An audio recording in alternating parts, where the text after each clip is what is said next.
پیر مل کے میرے نبی کے کسی صحابی کے قدموں کے برابر نہیں ہو سکتے. آؤ میں تمہیں سناتا ہوں. جہاد کا میدان ہے، تیر لگتا ہے، نیزہ لگتا ہے، نوجوان تڑپ کے شہید ہو جاتا ہے. صحابہ کہتے ہیں ہنی اللہ الجنہ، اس کو جنت مبارک. جاؤ اس مولوی صاحب کو سناؤ جو قوم کو گمراہ کرنے کے لیے، اپنے فرقہ پرستی کے بت کو پوجنے کے لیے، اپنی جماعت کے چندے بڑھانے کے لیے، مریدوں کی تعداد میں اضافہ کرنے کے لیے جھوٹ بول رہا ہے کہ ہمارے باپے چھڑا لیں گے، ہمارے باپے جنت میں لے جائیں گے. یہ صحابی رسول ہے، میدان جہاد ہے، مصطفیٰ کا خادم ہے، مصطفیٰ کا صحابی ہے صلی اللہ علیہ وسلم. نیزہ لگا، فوت ہو گئے.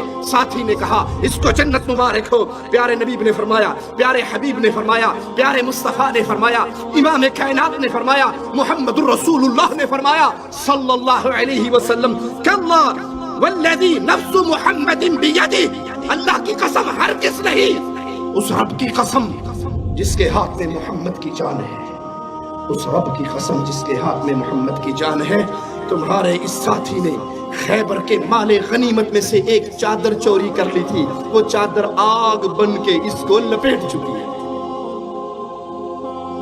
کون جنت میں جائے گا کون نہیں، تمہارے پاس اس کی دلیل نہیں.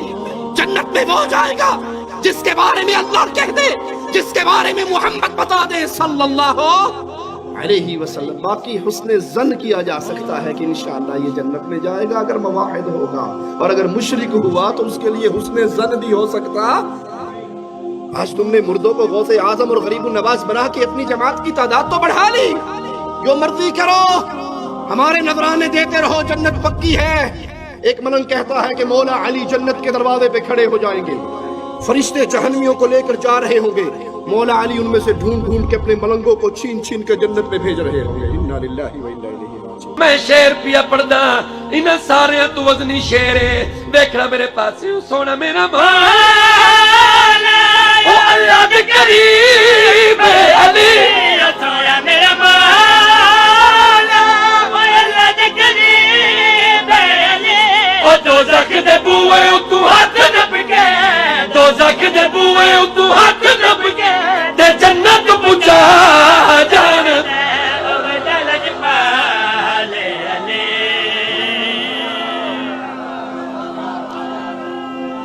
یہ قصے، یہ کہانیاں، یہ من گھڑت ڈھکوسلے صرف اس دنیا میں تو کام آ سکتے ہیں، قیامت کے دن کام نہیں آ سکتے.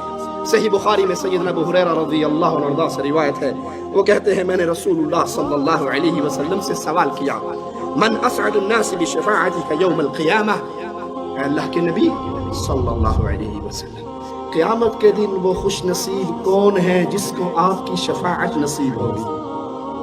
اللہ تجھے تیرے پیارے ناموں کا واسطہ ہے مولا، ہم جتنے یہاں بیٹھے ہیں تجھے تیرے پیارے ناموں کا واسطہ دے کے تجھ سے مانگتے ہیں، اللہ ہمیں حشر میں قیامت میں محمد کی شفاعت نصیب فرما صلی اللہ علیہ وسلم. اللہ ان گناہگار آنکھوں نے اس دھرتی پہ مصطفیٰ کے دور کو نہیں پایا، آپ کے پیارے مکھڑے کا دیدار نہیں کیا.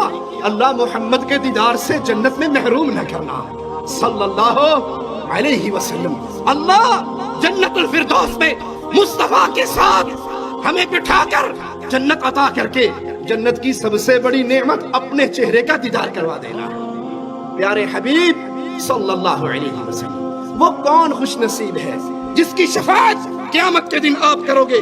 قال رسول اللہ صلی اللہ علیہ وسلم لقد ظننت یا ابا ہریرہ ان لا يسألني عن هذا الحديث احد اول من لما رأيت من حرصك على الحديث.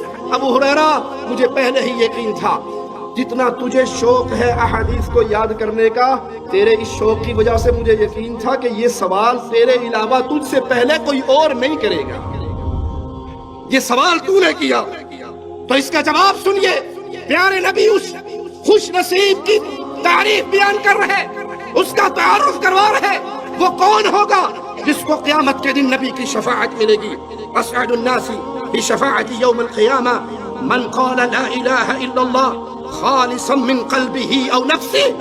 وہ خوش نصیب قیامت کے دن نبی کی شفاعت پائے گا جس نے سچے دل سے، سچی نیت سے، سچے عقیدے سے لا الہ الا اللہ کا اقرار کیا ہوگا، جس نے کہا ہوگا غوث اعظم اللہ، جس نے کہا ہوگا غوث اعظم اللہ، دھرتی کے مردے غوث اعظم نہیں، فقیر ہے، منگتے ہیں، کلاش ہے، بھوکے ہیں، فقیر ہے، رب کے در کے سوالی ہے، رب کسی کا سوالی۔ قیامت کے دن شفاعت آمنہ کے لال کی کس کو ملے گی؟ جس نے دھرتی پہ کہا ہوگا غریب النواز اللہ، مشکل کشا اللہ، حاجت روا اللہ، بگڑی بنانے والا اللہ، شفا دینے والا اللہ، عزت دینے والا اللہ، موت دینے والا اللہ، اس دنیا سے لے جا کر پھر قیامت کے دن اپنے سامنے کھڑے ہو کر حساب لینے والا اللہ۔ اللہ کے علاوہ کوئی اور نہ مشکل کشا ہے، نہ حاجت روا ہے، نہ بگڑی بنا سکتا ہے، نہ شفا دے سکتا ہے، نہ موت و حیات کا مالک ہے۔ جھوٹ کہتے ہیں وہ جنہوں نے کہا ہمارے پیر صاحب نے موت کے فرشتے کو پکڑ کے روحوں کا تھیلا چھین کے الٹا کر دیا تھا، سارے مر گئے تھے۔ تمہارے پیر کو یہ طاقت تھی، جب آمنہ کے لال کی گود میں ابراہیم فوت ہو رہے تھے، انہوں نے موت کے فرشتے کو کیوں نہ روک لیا؟ تم اپنے پیروں کو پیارے نبی کی عزت سے بڑھانا چاہتے ہو؟ جب تک اہل الحدیث زندہ ہے، اہل حدیث کا ادنا سا بچہ اس دھرتی پہ جب تک زندہ رہے گا، وہ شرک کی غلاظتوں کو پھیلنے کی اجازت نہیں دے گا۔ کون ہے جس کو مصطفیٰ کی شفاعت ملے؟ صلی اللہ علیہ وسلم، جس نے سچے دل سے کہا لا الہ، کوئی الہ نہیں، کوئی عبادتوں کے لائق نہیں، کوئی پوجے جانے کے لائق نہیں، کوئی سچا معبود برحق نہیں سوائے ایک اللہ کے۔ اس حدیث سے بھی ثابت ہوا پیارے نبی کی شفاعت کی عظیم نعمت ملے گی تو صرف اہل توحید کو ملے گی، مشرکوں کو مل سکتی؟ ریل تو لگاتے ہیں بیچارے، کوشش تو کرتے ہیں میلاد شریف منا کے، پوچھو یہ میلاد کیوں منا رہے ہو جی؟ آپ کو کیا پتا، وہ ابو لہب جو ہے نا وہ جہنم میں پڑا ہوا ہے، لیکن جس انگلی سے اس نے فوبیا کو آزاد کیا تھا وہاں سے اس کو شہد اور پانی ملتا ہے۔ ہم نے کہا تمہیں مبارک ہو، میلاد منا کے اسی کے ساتھ چلے جاؤ، ہمیں مبارک ہو کہ ابو بکر نے یہ عمل نہیں کیا، ابو بکر جنت میں ہے، ابو لہب کی دلیل تمہیں مبارک ہو، ابو بکر کی دلیل ہمیں مبارک۔ اپنے پاس سے made in India, made in Pakistan مسئلے بنا کر رسول کی شفاعت۔ اجی نہیں، آپ کو نہیں پتا، جب بھی نام سنو نا محمد تو صلی اللہ علیہ وسلم کہنا ذرا مشکل ہے نا، لمبا کام ہے، تو آج کل کمپیوٹرائز دور ہے، ہر چیز کے کوڈ آ گئے ہیں، تو اتنا لمبا کہیں محمد صلی اللہ علیہ وسلم، سوکھا جا کام، یہ کیا ہے کام ہو جاتا ہے، شفاعت مل جائے گی۔ بھئی یہ ہوا کیا؟ ارے نہیں سمجھتے میاں، اس میں نور ہے، جب نور کا نام آیا تو نور کو چوم لیا۔ ہم کہتے ہیں استنجا کرنے لگے، نور تیری خالہ دے کا ڈر جاتا ہے، طہارت کرتے ہوئے یہ نور واپس چلا جاتا ہے، پھر بعد میں آگے آ جاتا ہے، جھوٹ مارتے ہوئے تمہاری عقلیں گھاس کھانے چلی جاتی ہیں۔ ان میڈ ان انڈیا پاکستان مسئلوں سے شفاعت نہیں ملے گی۔ تم سمجھو کہ ہم نبی کریم صلی اللہ علیہ وسلم کی میلاد منائے، شفاعت پالے، تم سمجھو ہم انگوٹھے چوم لیں، شفاعت پالے، ہم اذان سے پہلے درود کا اضافہ کر دیں، شفاعت پالے۔